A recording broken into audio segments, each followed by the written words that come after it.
राठोडी गावामध्ये पूर्ण पाणी येतं आणि आम्ही बौद्ध आहेत म्हणून आमच्यावर अन्याय होतो का हा? अजून आम्हाला तीच वागणूक दिली जाते जी बाबासाहेबांना दिली जात होती। ते म्हणजे त्यांचा विटाळ होता, मग आम्हाला पण तीच वागणूक देतात की काय? MBAचा अभ्यास करू की पाण्यासाठी पायपीट करू? आम्ही दलित म्हणून स्वातंत्र्यानंतरही पाण्यासाठी आम्ही संघर्ष करतोय। एका सुशिक्षित तरुणीचा सरकारला सवाल, सुशोभीकरणाला, पुतळे उभारणीला कोट्यवधींचा खर्च, पण मूलभूत सुविधांची फक्त बोंब। बदलापूर पश्चिम जांभेलकर येथील दलित वस्ती स्वातंत्र्याला 77 वर्ष उलटून देखील पाण्यासाठी होणारी वणवण सद्यस्थितीवर प्रश्नचिन्ह उपस्थित करते आहे। एकीकडे बदलापुरात मोठमोठे महोत्सव, पुतळे उभारणी आणि सुशोभीकरणाच्या नावाने कोट्यवधी पैसा खर्च केला जातोय, तर दुसरीकडे शहरातील मूलभूत सुविधांच्या बाबतीतील विदारक आणि सत्य परिस्थिती अंगावर काटा आणत आहे।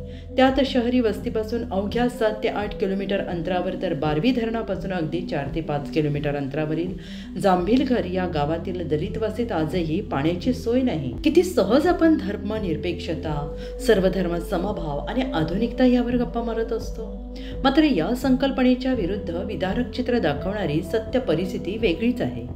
हे या गावातील पाण्यासारख्या मूलभूत समस्येवरून दिसून येईलच। जांभेलकर येथील बौद्ध वस्तीत राहणारी 22 वर्षीय सुवर्णा गायकवाड ही तरुणी MBAच्या 3ऱ्या वर्षाला शिकते, पण या पलीकडे घरात रोजचा दिवस ढकलण्यासाठी पिण्याच्या पाण्यासाठी मात्र हीच तरुणी आपल्या वाडीतील इतर महिलांसोबत डोक्यावर हंडा कळशी घेऊन 2 किलोमीटर अंतरावर पायपीट करते आणि हे रोजचं आहे। पण आता हीच सुशिक्षित तरुणी आपल्यावरील होत असलेल्या अन्यायाला वाचा फोडते आहे। तिच्या या गंभीर प्रश्नांना उत्तरे द्यायला कोणताही राजकारणी, कोणताही लोकप्रतिनिधी पुढे येताना मात्र दिसत नाही। बदलापूर सारख्या चौथ्या मुंबईच्या दिशेने वाटचाल करणाऱ्या शहरात जर ही परिस्थिती असेल, तर शहरातील लोकप्रतिनिधी नेमकं करतायत काय? महोत्सव साजरे करणे, सुशोभीकरण करणे, पुतळे उभारणे म्हणजे राष्ट्रसेवा नव्हे ना? तर त्या राष्ट्रातील जनतेची सेवा करणे ही खरी राष्ट्रसेवा हेच या लोकप्रतिनिधींना कळणार तरी कधी? आज जांभेलकर सारख्या छोट्याशा गावातील एका समाजाचा अन्यायाविरुद्ध आवाज उठताना दिसतोय। तो दिवस दूर नसेल जेव्हा सतत होणाऱ्या अन्यायाला वैतागून या लोकप्रतिनिधींना त्यांची योग्य जागा दाखवायला ही झोपलेली जनता जागी होईल आणि त्या दिवसांपासून एक वेगळी क्रांती घडेल। सर्वप्रथम तुमचे धन्यवाद, तुम्ही आमच्या समस्या जाणून घेण्यासाठी इथे आलात। मी सुवर्णा सुभाष गायकवाड या गावची तरुण रहिवासी। आमच्या गावामध्ये पाण्याचा हजारो वर्षापासून हाच प्रॉब्लेम आहे। पाणी आम्हाला कधी हक्काचं पाणी अजूनपर्यंत मिळालंच नाही। 2010 पासून आमच्या गावातले तरुण जेव्हा ऍक्टिव्ह झाले तेव्हा त्यांनी विचार केला की किती दिवस आपण ही पाण्याची वर्दळ सुरूच राहणार आहे। तेव्हा त्यांनी एक डिसिजन घेऊन आमच्या गावात स्वतंत्र एक बोरिंग मारली आणि त्या बोरिंग मार्फत प्रत्येकाच्या दारोदारी नळ दिले गेले।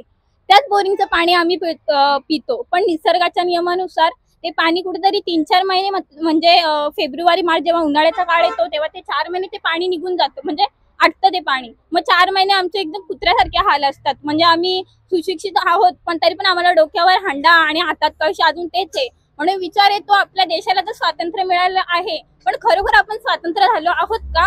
हा प्रश्न नेहमी मनामध्ये हा एक प्रश्न येतो, कारण की इथे रोड इतका चालू असतो आणि रात्रभर पाणी आम्हाला भरावं लागतं आणि आजूबाजूचे जे आजूबाजूचे जे आमची गावं आहेत, जी ग्रुप ग्रामपंचायत आमची 3 याच्यामध्ये डिवाइड केलेली आहे। तर राठोलीला जे आम्हाला पाणी येत होतं ते राठोलीला 24 तास पाणी चालू असतं आणि ते पाणी आमच्या गावात येत नाही। आम्ही जेव्हा माझ्या काकी, माझ्या गावातल्या महिला जेव्हा तिथे मिटिंगला जातात तेव्हा त्यांना आश्वासनं दिली जातात, हो येईल पाणी, पण कधी येईल? अजून तर पाण्याचा पत्ताच नाही। आता पण तुम्ही बघितलं तर पाणी नाहीच आणि एकदम घाण अवस्था आहे या टाकीची आणि आम्ही त्या टाकीचं पाणी पित होतो इतक्या दिवस आणि त्याच्यावर झाकण नाही, काय नाही। मग हा आमच्यावरच अन्याय का? त्या राठोडी गावामध्ये पूर्ण पाणी येतं आणि आम्ही बौद्ध आहेत म्हणून आमच्यावर अन्याय होतो का हा?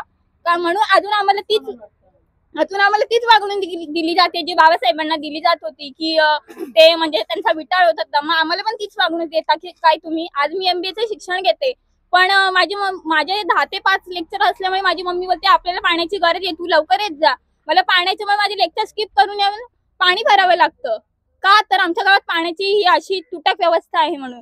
आणि आमच्याकडे निवडणूक येते तेव्हा सगळे प्रतिनिधी येतात त्यांचं प्रतिनिधित्व मांडवायला, आम्ही तुम्हाला हे करू ते करू, वोटिंग घेऊन जातात, फक्त वोटसाठी येतात। विकासाचं काम काहीच नाही, विकास शून्य।